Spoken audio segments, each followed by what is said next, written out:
So 1 Samuel 17 is our text today. And this is one of the most famous accounts in all of the Bible. It's the account of David and Goliath. I mean, it's an account that even just in our culture is synonymous with the underdog. You know, you think about David versus this giant Goliath. And so, you know, as we come to a text like this, you know, it's so familiar that sometimes we can kind of get lost in that, the familiarity. You know, we think about things we know about this text from previous times we've read it and things like that. And I just pray that today we won't be distracted in that way. I pray that we're able to kind of look at it with a fresh set of eyes and receive whatever God has for us today from this passage from 1 Samuel 17. So let's begin by looking at Israel's giant problem in 1 Samuel 17, verse 1. It says, "Now the Philistines gathered their armies for battle, and they were gathered at Soko, which belongs to Judah. And they camped between Soko and Azekah in Ephes-dammim. Saul and the men of Israel were gathered and camped in the valley of Elah, and drew up in battle array to encounter the Philistines. The Philistines stood on the mountain on one side, while Israel stood on the mountain on the other side, with the valley between them. Then a champion came out from the armies of the Philistines, named Goliath, from Gath, whose height was 6 cubits and a span. He had a bronze helmet on his head, and he was clothed with scale armor, which weighed 5,000 shekels of bronze. He also had bronze greaves on his legs, and a bronze javelin slung between his shoulders. The shaft of his spear was like a weaver's beam, and the head of his spear weighed 600 shekels of iron. His shield carrier also walked before him. He stood and shouted to the ranks of Israel and said to them, 'Why do you come out to draw up in battle array? Am I not the Philistine, and you servants of Saul? Choose a man for yourselves, and let him come down to me. If he is able to fight with me and kill me, then we will become your servants. But if I prevail against him and kill him, then you shall become our servants and serve us.' Again the Philistines said, 'I defy the ranks of Israel this day. Give me a man that we may fight together.' When Saul and all Israel heard these words of the Philistine, they were dismayed and greatly afraid." And so we studied previously in 1 Samuel that war with the Philistines was a constant throughout Saul's reign as king. And so we're seeing that here again. This is another battle between Saul, you know, and the armies of Israel and the Philistines. And this one is taking place south of Jerusalem and west of Bethlehem at Soko and Azekah. And the armies there, as it said, are separated here by the geology. You know, there's one on one hill or mountain, one on the other, and there's this valley in between them. There's kind of looking at each other across the valley there. And into this valley then, Goliath now descends. And you can only imagine that Goliath doing this was not really just fully of his own, you know, thinking, but probably his leadership thought, you know, hey, you know, why get all our guys potentially hurt and wounded and all that? We'll just send Goliath in as our representative. Nobody's going to beat him. You know, we'll send him down and see if Israel will take this challenge. Because Goliath, you know, is no weekend warrior, obviously, as we look at it. You know, he has the dress not only of a warrior, but it had to have been custom fit for him because he's this huge guy. You know, he has all this custom, you know, leggings and all this battle array has on. In fact, the man was said 6 cubits and a span tall, which, to put that in modern terms, would be 9 feet 9 inches tall. He's almost 10 feet tall. This guy was enormous. Even in that day, this was gigantic. This was not normal for someone to be that tall. And Goliath is actually thought to be of the line of Anakim. Back in Joshua chapter 11, the Anakim was a nation that was defeated by Israel during the conquest of Canaan as they came into the land. Except for some of the Anakim were not there together. There were some that survived in Gaza, in Gath, which is where Goliath is from, and Ashdod. So some of them actually survived. And so we think that actually Goliath is of the line of Anakim. And so although his size sounds almost mythological to us, to think of someone who's 9 foot 9 inches tall, there are actually other ancient accounts that describe men that were between 7 and 9 feet tall like this. There's an Egyptian letter on papyrus dated to the 13th century BC. So that's an old letter, 13th century BC, that describes Canaanites like this, that were like Goliath in their size. I mean, look at Goliath's armor alone. It describes that the weight there, it uses shekels there, but when we put that weight into our terms, his armor weighed 125 pounds. I mean, it's like he's carrying, another person on him, That's really heavy. And his spearhead that it mentions there was 15 pounds. I mean, imagine trying to throw a spear that the head of it is 15 pounds. Have you ever thrown any kind of spear? You've been spear fishing or anything like that. You know that the balance and all that's very important. If the tip was too heavy for you, it's just going to go right down. But he's so strong that a 15-pound tip, yeah, no problem. I can throw this all day long. And so, obviously, just an enormous man. And it's no wonder in verse 11 there that Saul and all of Israel was dismayed and greatly afraid of this guy. I mean, who would want to go face him? And it wasn't just his size that scared him. He wasn't just this big guy, He was also, he had the confidence of a seasoned warrior, He's like, I know I can take any of you guys. Any of you, come on down. He's almost like you're expecting to say, 2 or 3 of you, come on down here, I mean, he's like not scared at all. He was confident he could take them. And, well, the Israelites were confident he could take them too. I mean, that's why they're not going down to face him. And so he puts himself out there with this open challenge. And he's just going to represent his nation. He's like, okay, send me your champion then, Israel. And let's just do this, mano a mano, so to speak. And so Goliath here really, when you look at him, represented just an unbeatable problem for Israel. I mean, here he is, he's huge. I mean, first of all, he's loud, and he's not going anywhere. I mean, look at chapter 17, verse 16. It says he continued to do this for 40 days and nights. He just kept going out there for 40 days with this challenge. I mean, you can imagine, every day they're like hoping, maybe he won't do it today. No, there it comes again, with this challenge. And just every day they were like, wanting to dig the hole deeper and crawl into it. And Goliath is like a lot of problems in our lives today, I would suggest to you. Humanly speaking, we look at them and see that it's impossible. I can't possibly do whatever this thing is before me. And in that way, that problem sort of mocks at us, and tortures us. It taunts us and wears us down, which is exactly what was happening to Israel. And it leaves us, like Israel was here, afraid and dismayed by this problem. But with that as a backdrop, let's see how God is going to handle this problem as he injects a hero here who is full of faith in this scenario. Let's read from 1 Samuel 17:12.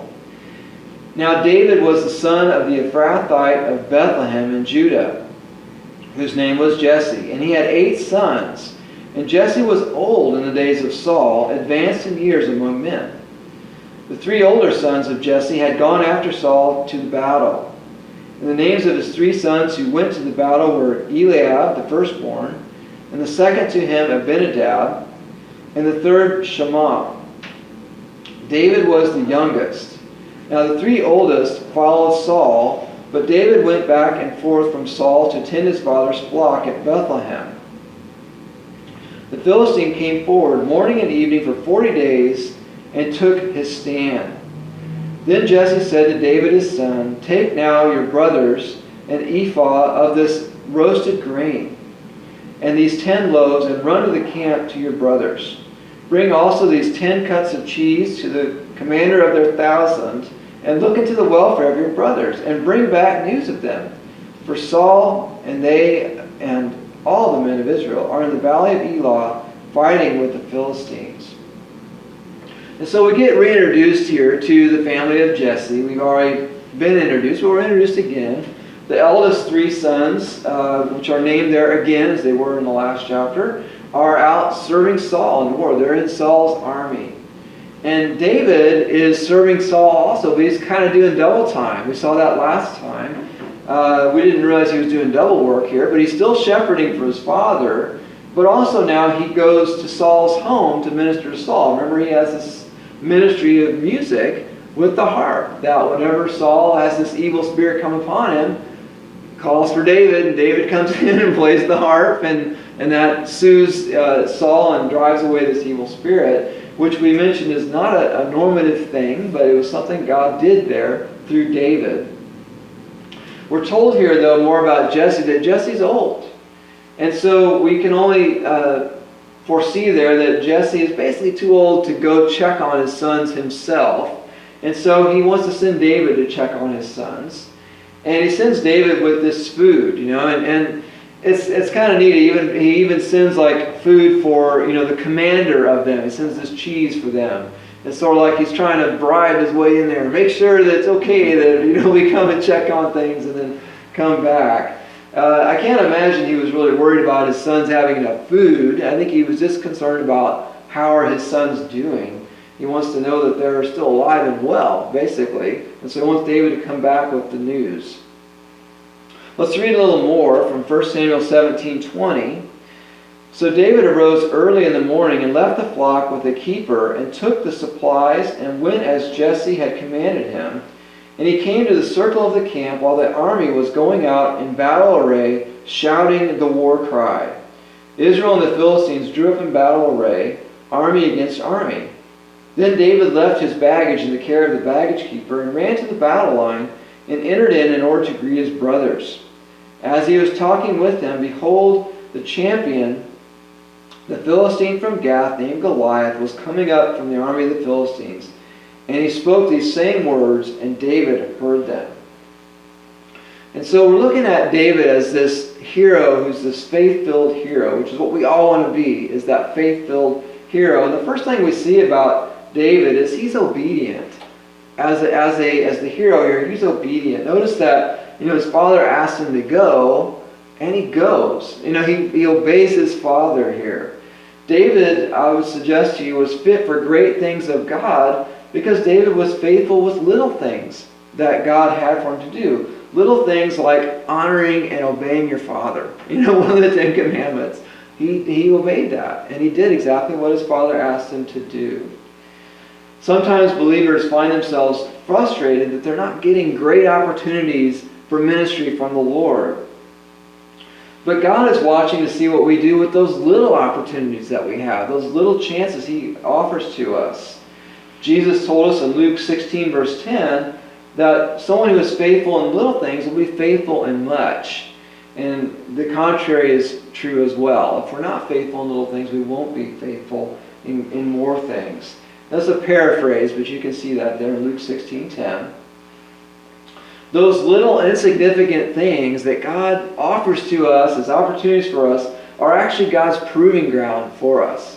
A lot of times we're thinking, well, I'm not really interested in that. I'm going to wait for the big thing. Now when God brings me the big thing, then I'm in. But this little stuff, I'm not too into that. But God knows if we're not faithful in whatever those little things are that He brings to us, maybe it's having a conversation with a lost coworker, maybe it's whatever. He knows that we're not going to do the bigger thing either. We think we will, but He knows that we won't actually do it. And so He's waiting for us to learn faithfulness to Him before He can entrust larger things to us. But David was faithful in a very little thing of just obeying his father and going out here to find out what was going on with his brothers. And so now God has something much greater for him to do. Let's read from 1 Samuel 17, verse 24. When all the men of Israel saw the man, that's Goliath again, they fled from him and were greatly afraid. The men of Israel said, "Have you seen this man who is coming up? Surely he is coming up to defy Israel.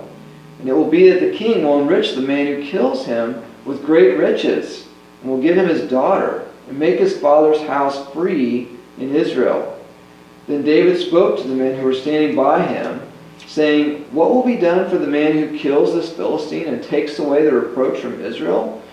For who is this uncircumcised Philistine that he should taunt the armies of the living God?" Then people answered him in accordance with this word, saying, Thus it will be done for the man who kills him.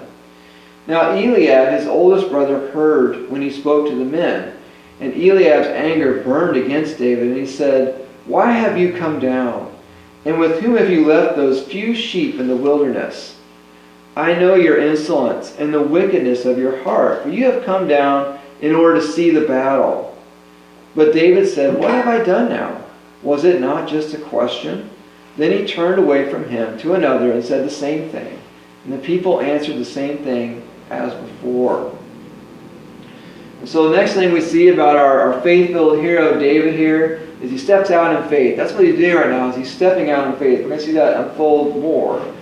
But David hears Goliath, and he hears the same message that all the men of Israel are hearing, but has a completely different reaction, a completely opposite reaction to it than they did. They all reacted with fear. He reacts with faith. I mean, he's like, who is this uncircumcised Philistine talking like this? You can just feel his righteous indignation about this guy. But as David is going to step out in faith here, and he's going to do something about this problem, he encounters some hindrances to him stepping out in faith. And unfortunately, those hindrances are other people, is what happens to him. Now, there can be other hindrances to us stepping out in faith, but what he faces here are people. And sometimes this can happen to us too. As we step out in faith, we find hindrances that come in the form of other people. The first set of people I would suggest from this text are those who are criticizers. And I mean, it's obvious who's criticizing him in this passage, right? It's Eliab's brother. Eliab overhears David, and David's just trying to get all the information here, and he judges his heart in verse 28. He basically is saying, well, you just came out here because you want to see some blood and guts. That's why you came out here. You came out here for the excitement of watching all of us fight, And then he throws in a nice little put down in there about, what about those few sheep you're watching? Your job is so insignificant. You got these 3 sheep or something out here you're watching. And it reminds us from what we studied last time of how David and his family was not seen as the golden child, and everyone thought, oh, obviously David, this is king material here. They thought he was very insignificant. They never gave him a thought as to being someone great, and yet God saw what was in his heart and knew he was going to be the greatest of all of them. And so, in our lives, too, sometimes we come across criticizers when we step out for God. When we step out to do something that the Lord is calling us to do, there can be those voices around us that are going to criticize us. Like Eliab, they generally jump to a wrong conclusion about us. They see that we're doing something, and they assume, assign all these wrong motives to what we're doing, of why we're doing it. And they think that they know more about you than they really do. They think they've somehow seen down into your heart, and all they've seen is probably what's in their own heart, and they're projecting it on you. That's what often happens, is that their criticism reflects what's wrong with them, not what's wrong with you. I mean, maybe that would be your motivation in doing this. Maybe your motive would be incorrect, but that doesn't mean that mine is. That doesn't mean that yours is. Our hearts can be pure and should be as we're led by the Lord in these things. Eliab, I think, here was clearly still smarting over the fact that David, insignificant David, got chosen as king over him. Eliab was the first one rejected as king. And he's like, what? I'm good looking. I'm tall. I'm big. I should be the king, obviously. To replace the big king we have now, you need another big guy. Well, that's not what God had in mind. And I think David shows really what turns out to be the best response to a criticizer like this in verse 30. I don't know if you caught that in verse 30. It just says that he turned away from him. I mean, basically, okay, I can't deal with this right now. I'm not going to waste any time dealing with my brother here. He's got a completely judgmental heart, I mean, he's like way off, I mean, it's not worth the time to deal with. There's a bigger thing at issue here, and that's God's will, and that's this problem that's facing God's people. God was moving on David's heart to act here. So he wasn't going to let Eliab discourage him or distract him. Because, the enemy of our souls likes to do that. When you're going to do something from the Lord, he'll send somebody that's going to distract you or discourage you away from what you're actually supposed to be doing. No, David's going to obey God in this big thing, just like he's obeyed God in the small things, like we've already talked about. And sometimes, when we have those criticizers in our life, we have to do exactly what David did here. It's not like we're trying to be rude to somebody. We're not going to, be mean to somebody, something like that. But we need to be clear, I don't agree with you, and, we're just going to have to agree to disagree, and then just go about our way. Because there's always going to be a criticizer out there somewhere, and we can't let the criticizers of this world paralyze us and paralyze our obedience to the Lord, because that's what they're going to do. They're being used by the enemy. Now, they may be a Christian, don't get me wrong. They may be a believer that's just in the flesh or whatever, but they're ultimately being used by the enemy to try and thwart God's will, and God's plan. So we can't allow ourselves to get sucked into that vacuum. But that's just the first hindrance that David encountered. The next hindrance are a set of people that I will call the misguided. Let's read from 1 Samuel 17:31. When the words which David spoke were heard, they told them to Saul, and he sent for him. David said to Saul, "Let no man's heart fail on account of him. Your servant will go and fight with the Philistine." Then Saul said to David, "You're not able to go against this Philistine to fight with him, for you are but a youth, while he has been a warrior from his youth." And so this group of those who are kind of misguided, I would say, generally have the right heart in the situation. They have the right heart towards you as a person, but they're lacking in faith. In response to David's pronouncement of faith, "Hey, I'm going to take care of this whole problem, king. Don't worry about it," Saul is concerned. And he's concerned for the safety of David. I don't see any selfishness in Saul here. I don't think Saul's thinking, if he gets defeated, the whole nation collapses. They're not going to go with Goliath's plan. We're just going to send a guy out and now we're going to submit to you guys. I mean, they got their whole army there. There's going to be a fight between the armies eventually. But I think he's just concerned. David, you're a boy. This guy's a man. You're going to go out there and you're going to get killed is what's going to happen. And so he has that genuine concern for David, but there's also no faith there. He has no faith in David. He has no faith really that maybe God is actually doing this thing.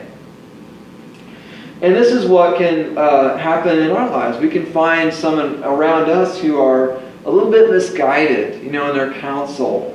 They have a heart of compassion for you or for me, but maybe they just don't have the eyes of faith to see that God's doing something here that's a little different than they expected.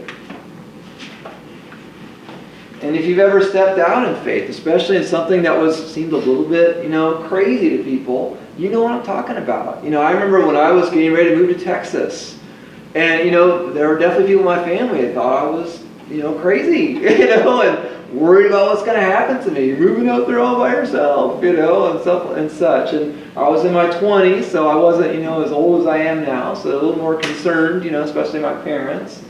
But God had a plan, and I knew it was God's will. And so I followed it, even though I didn't know what was going to happen on the other end. And that's just moving across America. There's people doing so much greater things than that, going on to missions into dangerous places and such. But, when it's God's will, we've got to go. We can't stay there in the place of safety because ultimately it's disobedience. Well, the final set of hinderers in this passage are the advisors that come into our lives sometimes. Let's read from 1 Samuel 17, verse 34. It says, "But David said to Saul, 'Your servant was tending his father's sheep. When a lion or a bear came and took a lamb from the flock, I went out after him and attacked him and rescued it from his mouth. And when he rose up against me, I seized him by his beard and struck him and killed him. Your servant has killed both the lion and the bear, and this uncircumcised Philistine will be like one of them, since he has taunted the armies of the living God.' And David said, "The Lord who delivered me from the paw of the lion and from the paw of the bear, he will deliver me from the hand of this Philistine." And Saul said to David, "Go, and may the Lord be with you." Then Saul clothed David with his garments and put a bronze helmet on his head, and he clothed him with armor. David girded his sword over his armor and tried to walk, for he had not tested them. So David said to Saul, "I cannot go with these, for I have not tested them." And David took them off. So David, shares here from his resume, if you will, his work experience as a warrior. Okay, I haven't fought any men, but I have taken down a lion and a bear. I was like, wow. I think I'd much rather face another person than a lion and a bear. They got big teeth. So, you see this graphic description he has, too. Of grabbing a lion by the beard, just a few weeks ago, there was a circus in the area here in Central Texas, and my family went to it. And part of it was, they didn't have lions, but they had the whole tiger pin, where the man's having the tigers do various things. And you see the size of those things, and like their head is like, they could put your head in their mouth, You're like, wow, I'm going to grab that thing by the beard, no way. I'm not going to get anywhere close to that thing. And so, David he's got some good experience, I think it's safe to say here. And so he's telling Saul, he's like, look, with the Lord's help, I got this, right? God has spared me from a lion and a bear. He can take care of this guy. I'm confident that the Lord can do it. And so David had real reasons to believe here, even. God had prepared him for this moment by these previous victories in his life. And Saul appears to be moved by this. Either he's moved by it and says, yeah, this kid's got real potential. Or he just realizes, well, I can't stop him anyway, so I guess I'm going to equip him here. And he's going to suit him up in his armor, his own armor for David. Now, this is not to say that we should never take advice when I talk about these advisors being a hindrance to ministry. So don't read that the wrong way. Because the Bible does tell us that there is victory in many counselors. We see that in Proverbs chapter 11, verse 14. And so it is wise to receive advice. The Proverbs even tells us that the wise become wiser because they do listen to wise people. And so we definitely want to do that. We don't want to just be arrogant about our opinion, think our opinion is always right. We want to listen to other people. But this makes clear to us that not all advisors are created equal. They're not all created equal, and they're not all their advice, even from a godly person, not all their advice is 100% necessarily going to be from God in the end. Because Saul has advice here. Saul is the king. He's the leader of Israel. Of course, we've seen he's not very spiritual. We know that. But his advice is not from the Lord. That's not where it's coming from. He can only perceive of David fighting the way that he would fight. If Saul, I'm a seasoned warrior myself. If I was going to fight this guy, I'd put my armor on. Obviously, I need my gear here to go face this guy. And so he tries to dress David up like himself. But God wasn't going to work through David the way he had worked through Saul. God had worked through Saul. They'd won many battles. But this is also true in our lives too. That just because God's worked some way in someone else's life isn't necessarily how He's going to work in and through your life. There are others who want to help us, and they have the right heart in that. But sometimes we think as people that God always works in the way that I've seen Him work in my life. And so we think that everyone's ministry needs to look like everyone else's ministry. It needs to be the same way. Well, not so much. And it could be that that person's had a lot of success who's trying to advise me. And so they from a right heart, they think this is what works. This will really help you accomplish what you need to accomplish. But it may not be. God can work in different ways. We see that when we look in the Gospels. We see all the different ways that Jesus healed people. Very creative ways that Jesus healed people of some of the same ailments, but didn't always use the same methodology. And so we see that God is He's not set in one prescription. There's not one way that He always works. And even churches, whole churches sometimes fall into this mistake. They see, the mega church out there, and they see how it grew so fast and all these things that happen. And they think, well, I just need to read the book, by this mega church pastor, or go to their conference or whatever. And we just do everything the way they did at their church, kaboom, it's just like putting it in a microwave, pow, you put the popcorn in there, and 2 minutes later you got a whole bag of popcorn, just think that's what's going to happen. But it's not really how God works. Instead, what we need to do is we need to find what God's will is for our church and for our ministry and for our lives, and we need to follow that. And when you talk about a church, clearly the essentials of Bible teaching and fellowship and communion, all those core aspects of a church are going to be there. But beyond that, God may have all kinds of plans that are unique to that particular church that He doesn't have for some other church. Well, finally then, as we're looking at this faith-filled hero in David, we're going to see the victory that David experiences. Let's read from 1 Samuel 17, verse 40. It says, speaking of David, he took his stick in his hand and chose for himself 5 smooth stones from the brook, and put them in the shepherd's bag which he had, even in his pouch, and his sling was in his hand, and he approached the Philistine. Then the Philistine came on and approached David with the shield bearer in front of him. When the Philistine looked and saw David, he disdained him, for he was but a youth, and ruddy with a handsome appearance. The Philistine said to David, "Am I a dog that you come to me with sticks?" And the Philistine cursed David by his gods. The Philistine also said to David, "Come to me, and I will give your flesh to the birds of the sky and the beasts of the field." Then David said to the Philistine, "You come to me with a sword, a spear, and a javelin. But I come to you in the name of the Lord of hosts, the God of the armies of Israel, whom you have taunted. This day the Lord will deliver you up into my hands, and I will strike you down and remove your head from you. And I will give the dead bodies of the army of the Philistines this day to the birds of the sky and the wild beasts of the earth, that all the earth may know that there is a God in Israel, and that all this assembly may know that the Lord does not deliver by sword or by spear, for the battle is the Lord's, and He will give you into our hands." Then it happened when the Philistine rose and came and drew near to meet David, that David ran quickly toward the battle line to meet the Philistine.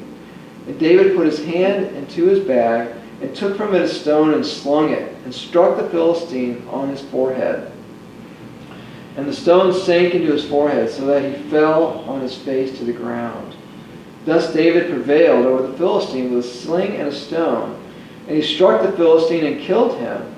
But there was no sword in David's hand. Then David ran and stood over the Philistine, and took his sword, and drew it out of its sheath, and killed him, and cut off his head with it. When the Philistines saw that their champion was dead, they fled. The men of Israel and Judah arose and shouted and pursued the Philistines as far as the valley and the gates of Ekron, and the slain of Philistines lay along the way to Shaaraim, even to Gath and Ekron. The sons of Israel returned from chasing the Philistines and plundered their camps. Then David took the Philistine's head and brought it to Jerusalem, but he put his weapons in his tent. And so we have 2 very different champions here, coming from 2 different worlds, if you will. We have Goliath, who really is of the world. He's not a believer. He's a worshiper of pagan gods, we saw. And he's there, and he's approaching this battle with David. He's mocking at David. He's like, "I've been waiting 40 days, and you send out this runt? That's what you got? Where's the sword? He's got a stick. I mean, what is this?" And so he's cursing David in the name of his pagan gods. He's taunting the living God, ultimately, is what David says. And his speech there is just full of pride. He's just like, "I'm just going to whack your head off, and that's going to be it. I got this, no problem." But then there's David. He comes from a completely different world, as it were. He's a godly, man, or godly young man. And he has this righteous indignation, about everything that Goliath has been saying, how offensive it is to God, of how Goliath's been carrying on. He's actually kind of warning Goliath, really. He's like, "No, I'm going to kill you, I'm going to chop your head off, and we're going to kill all your army then too." He's basically warning him and prophesying, really, the victory that God is going to give. And his speech there is just full of faith and clearly giving glory to God. of what's going to happen. It's the Lord who's going to do this. He's confident. And I want to suggest to you that there are still enemies of God today. I don't think that's a surprise to anyone. And those enemies of God still act like Goliath. A lot of times in our lives we see this. I mean, Christians are routinely mocked today in the media and elsewhere. Our God is blasphemed, even in the most casual conversation. You hear people talking that aren't believers, and the way they use the Lord's name and such, or make fun of things about God and about the Bible. It's flabbergasting, I guess, for lack of a better word. And people proudly think that they know better than those of us who are Christians. They're leaning on their false gods like science and pleasure and wealth. But their gods are really no match for the living God. Just like Goliath's pagan gods were no match for God, these false gods today are no match for the real God. And look at the differing weapons of these two champions. I mean, here's Goliath. Goliath has what you'd expect. I mean, he has a sword, he has a spear, he has armor, all these things. He's got a guy carrying a shield for him, which would have been one of those large shields that they could kind of hide their body under. So he had a guy carrying that shield for him. David has what appears to be nothing. He's got like a little stick, He's got a sling, and he's got his faith in God. That's all he's got. Now, in verse 40, it talks there about David grabs, 5 stones there from the brook. And there's been a lot of speculation as to why he grabbed 5 stones. There's some colorful stories around why he grabbed 5 stones. We don't really know why he grabbed 5 stones. It doesn't say. He just grabbed 5 stones. And maybe that's what he normally put in that pouch. Maybe that's what would fit, in the pouch. And so that's why he grabbed 5 stones. But I don't think it diminishes David's faith any that he grabbed 5 stones versus 1 stone. Whether he needed to hit Goliath 1 time with a stone or 5 times, facing that guy with a sling when he's got all these weapons and all this, armor on and all that takes a lot of faith, to face this guy. In the same way today, as believers, in the spiritual battles in our lives, we fight with different weapons. In our world today, most people fight with their words. I mean, thankfully, we're glad for that. That there aren't people walking around with swords and stuff like that in the street. Most people fight with their words. And those who are not of God, the lost in the world, they're willing to aim low with those words. They're willing to be quite mean and demeaning with their words. And we see that a lot, especially in the era of social media. Some of the posts and things that go around is the vileness of how people attack other people and things. But as Christians, we maintain a witness in our words. Right? I mean, even if we are in a debate with someone who is not giving us respect, we give them respect as a creation of God. They were created by God in His image. Now, they're not walking with God. They don't know God. They're not following Him. But we give them respect because of that. And because actually, we don't really see them as an enemy. We love them. We want to see them get saved is what we want to see happen. And we actually do our best fighting in prayer. That's where our best fighting comes from as believers. Just like David was trusting God to guide that stone, to hit the man in the forehead. I mean, what a shot, to hit. That's like the smallest place you can picture hitting somebody. It's also a place that was vulnerable with his armor. In the same way, though, we look to God to take down those giants in our lives. If we're in a debate with somebody or some sort of disagreement with somebody, especially someone who's outside of the faith, we're praying. We're asking God to work on the inside, and whittle that down and change this person's heart to what it should be. We're asking Him ultimately and sometimes to even defeat those who make themselves our enemies. We don't see them as enemies, but when they make themselves our enemies, we ask the Lord to defeat them. And really, we ask the Lord to provide for us every day those things we need. We ask Him for provision just to walk as believers. And that alone takes God's power in our lives, that we have a life that looks anything like it's supposed to. But our weapons in the end are not physical weapons, they're spiritual weapons. 2 Corinthians 10 verse 4 says this. 2 Corinthians 10:4 says, "The weapons of our warfare are not of the flesh, but divinely powerful for the destruction of fortresses. And, in our story today, our account from the Old Testament, we see that David is victorious. Goliath falls after a single blow to the forehead. And David then, as he prophesied, takes his head off.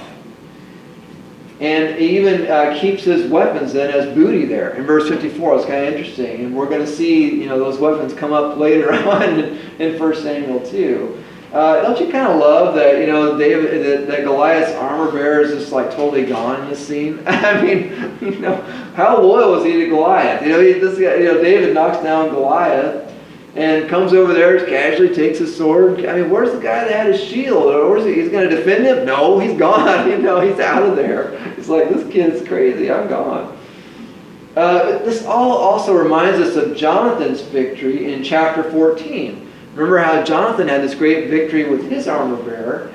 And after that happened, it sent the enemy into a panic. I mean, the Lord really sent them into a panic. Well, the Lord does the same thing here. The Philistines now are freaking out. And as a result of what David did, all Israel experiences this great victory here on that day. Our text says that they pursued the Philistines all the way to Ekron. And so Ekron is about 25 miles west of Jerusalem. So it wouldn't have been the whole 25 miles because they were west of Jerusalem too. We don't know exactly how far west. But clearly they went for miles chasing them and slaughtering them the whole way. I mean, that's what the text is intending to help us see.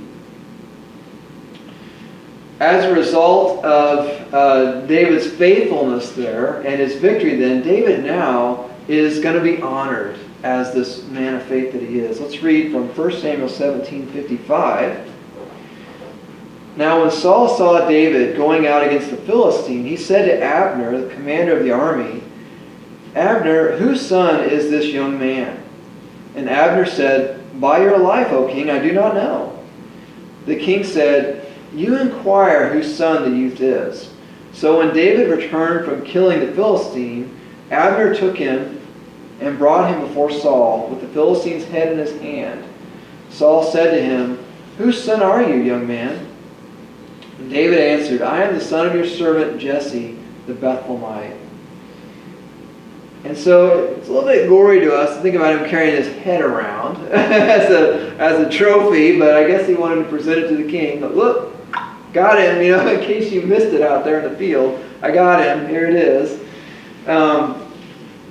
And when all this is going on, though, Saul asks about David. He's asking his commander there more details about David. Now, it's clear that Saul knew who David was.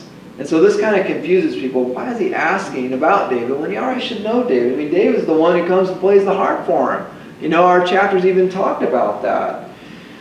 So Saul knew who David was, but Saul didn't remember whose family David came from. And that's what we really see in this passage, is he's confused about whose family is David of. And that was for an important reason that he asked this, because back in verse 25, he said that the household, the family of whoever this victor is, well, they're going to be exempt from taxes. And so he needed to know who David's dad was. And so he knew David. He didn't remember who David's father was. And so now David stands there before the king, the head of the feared foe in his hand, again, kind of gross there, and he's victorious. And from this point forward, Saul is not going to have any question about who David is, who his line is from, and all that. Because if you look at chapter 18, verse 2, it says there that Saul took him that day and did not let him return to his father's house.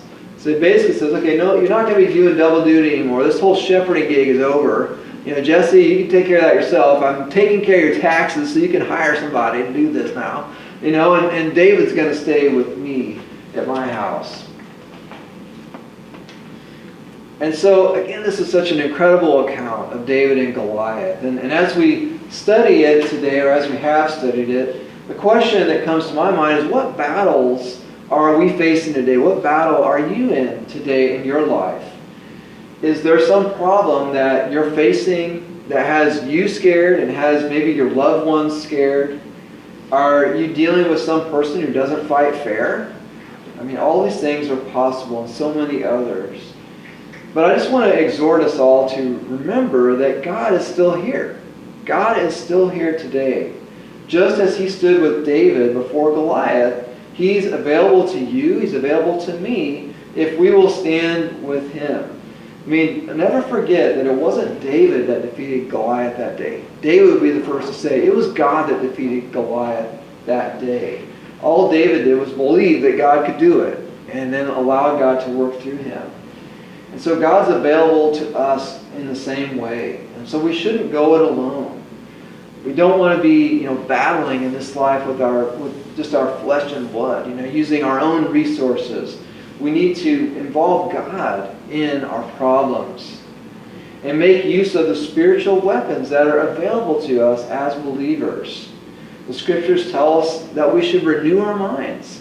We should renew our minds with the Word. We should be getting God's Word into our minds so that we're thinking in the way that we should about our problems. In Philippians 4, verse 8, it tells us, among other things, to let our thoughts dwell on what is true.